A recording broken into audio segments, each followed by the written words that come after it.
इंदौर में विपक्षी एकजुटता की हुई बैठक। विपक्षी एकता पर भाजपा ने कसा तंज, कहा यह भ्रष्टाचारियों का ठगबंधन है।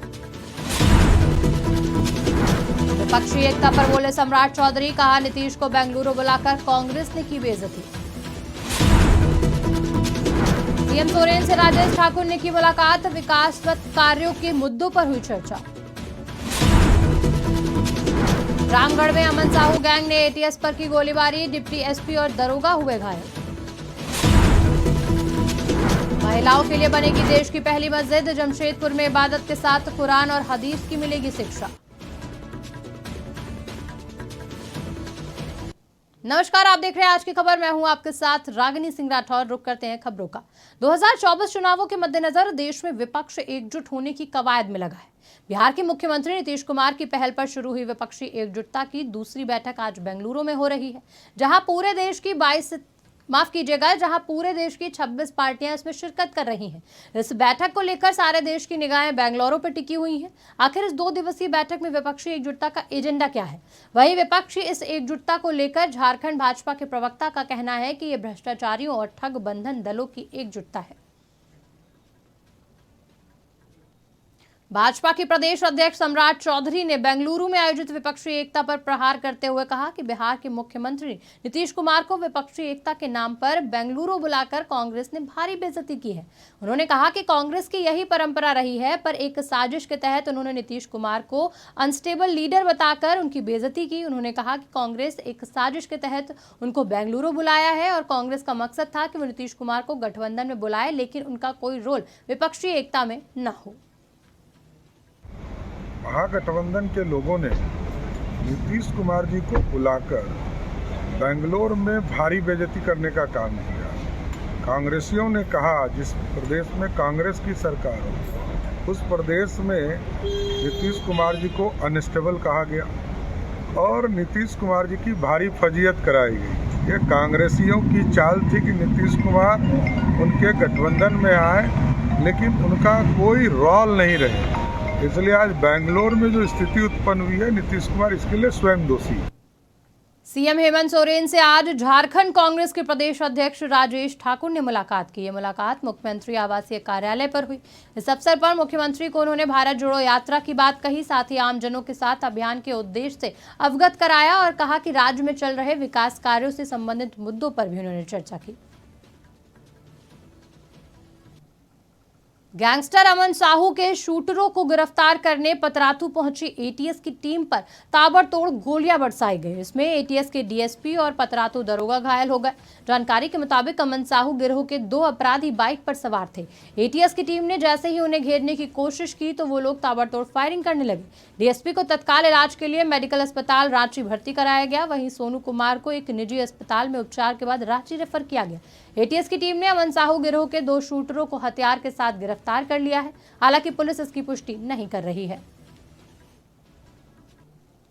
जमशेदपुर से सटे कपाली ताजनगर में देश की पहली महिला मस्जिद सैयदा जहरा बीबी फातिमा इस साल के अंत तक बनकर तैयार हो जाएगी। इस मस्जिद में केवल महिलाएं ही नमाज अदा करने जा सकेंगी। पुरुषों का प्रवेश इसमें पूरी तरह से वर्जित होगा। बता दें कि यहां इमाम से लेकर दरबान तक सभी महिलाएं होंगी। हालांकि इस्लामिक धर्मगुरुओं का कहना है कि महिलाएं इमामत नहीं कर सकती हैं, इसलिए इसका विरोध भी शुरू हो चुका है और फतवे भी आ रहे हैं। ये मस्जिद समाज सेवी डॉक्टर नूर जम्मा खान बनवा रहे हैं। उनका कहना है कि जब लड़कियां हर क्षेत्र में आगे बढ़ रही हैं तो मस्जिद बनाना कौन सा गुनाह है। फातिमा रज़ियल्लाहु तआला के नाम से ये नमाज़गाह बनाया जा रहा है, तो इसमें जो औरतें यहाँ पे नमाज, तालीम और इज्तिमा भी होगी, जो यहाँ पे बहुत ज़रूरी है हम सब मुसलमानों के लिए। ऐसा हुआ कि बहुत ज़माने से ही मेरे दिमाग में बात खटकती थी कि औरतों को मस्जिदों में नहीं आने दिया जाता है नमाज के लिए। ऐसा क्यों है? तो हमने स्टडी करना शुरू किया तो हदीस की एक बहुत मशहूर किताब है अबू दाऊद शरीफ, और एक बहुत मशहूर किताब है मुस्नद इमाम अहमद बिन हम्बल।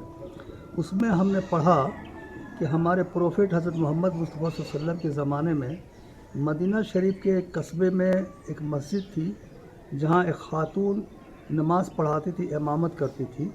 वो अंसारिया ख़ातून थी, कुरान उनको बहुत अच्छा हिफ्ज़ था, याद था। जमशेदपुर में मजदूर पर चाकू से हमला कर उसे जख्मी किया गया। घटना मंगलवार को आजाद नगर के बाबनगौड़ा चौक के पास हुई, जहां विशेष समुदाय के एक युवक ने चाकू मारकर मजदूर को घायल कर दिया। घायल अवस्था में मजदूर को एमजीएम अस्पताल में भर्ती कराया गया, जहां उसका इलाज जारी है। घटना की जानकारी देते हुए मजदूर संजय सिंह ने बताया कि विशेष समुदाय के युवक ने उस पर जानलेवा हमला किया, वहीं अब वो खतरे से बाहर है। घटना हुआ, हम गए थे बाबनगौड़ा चौक, वहाँ पर ही हम लोग काम खोजने जाते हैं।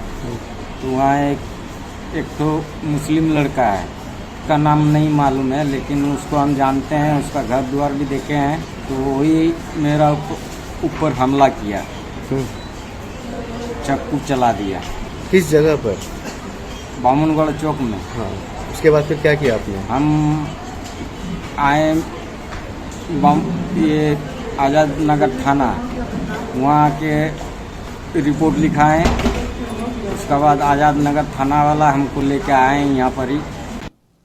दुमका के हंसडीहा में भारी मात्रा में चोरी की सरिया और एंगल बरामद किए गए। पुलिस ने गुप्त सूचना के आधार पर छापेमारी कर भारी मात्रा में कई कंपनियों की सरिया और एंगल बरामद किए। वहीं इनकी जो कीमत वजन है 2 टन बताया जा रहा है कि दोनों स्थानों पर एक होटल संचालक और एक व्यक्ति द्वारा होटल की आड़ में सरिया और एंगल का काम कम कीमतों में खरीदकर उसे बाजार में ज्यादा कीमतों में बेचा जा रहा था। वहीं पुलिस ने एक को गिरफ्तार भी किया है।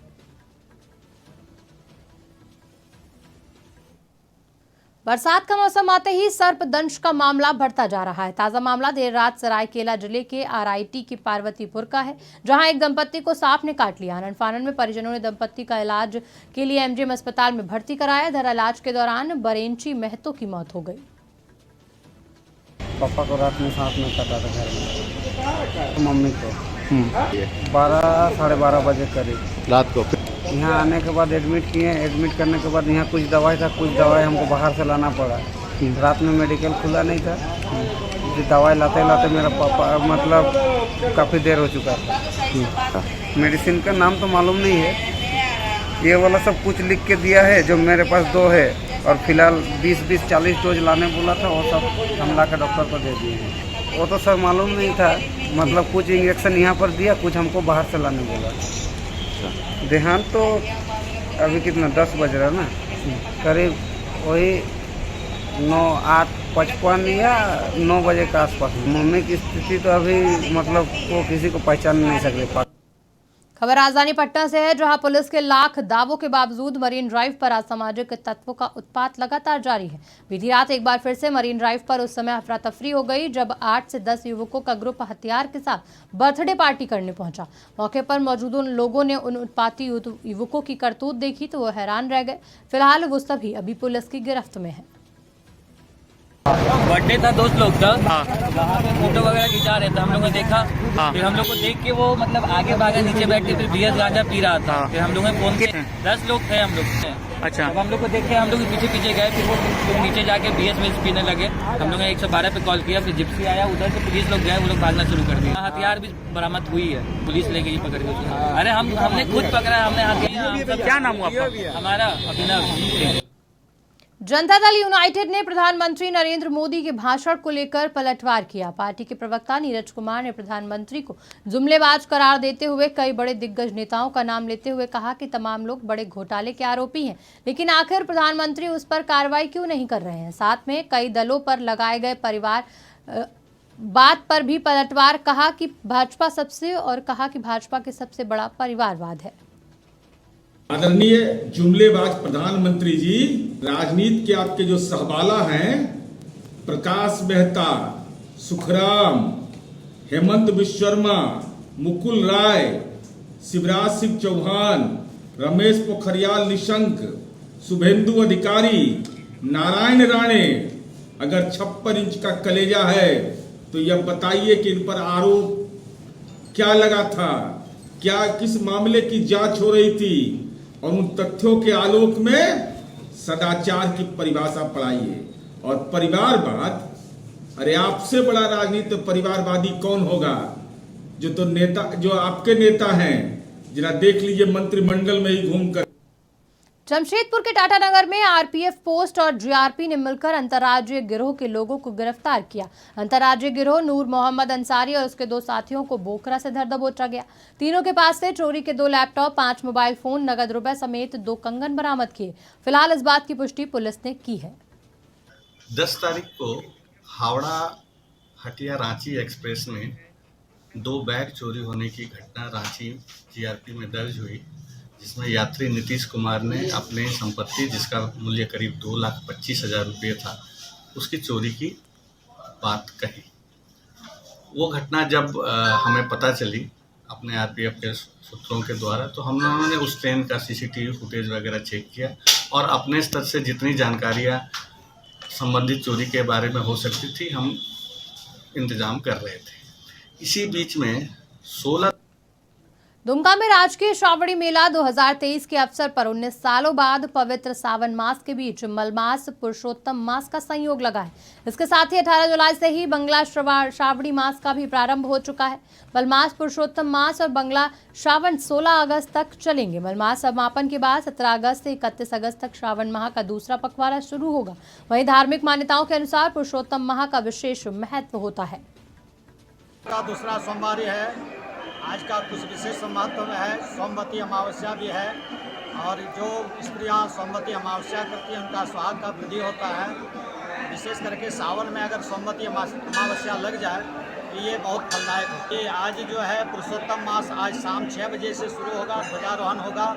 ये ध्वजारोहण होने के बाद ये पुरुषोत्तम मास होता है। इसमें पूजा पाठ का कुछ विशेष महत्व होता है, जो कि पूजा पाठ, जप यज्ञ इत्यादि नया कोई भी काम शुरू नहीं होता है, लेकिन पूजा पाठ में कोई कमी नहीं होनी चाहिए। भगवान श्री कृष्ण कहते हैं कि पुरुषोत्तम मास में मेरा ही नाम पुरुषोत्तम मास है। फिलहाल इस बुलेटिन में इतना ही। देश दुनिया की तमाम बड़ी खबरों के लिए देखते रहिए आज की खबर।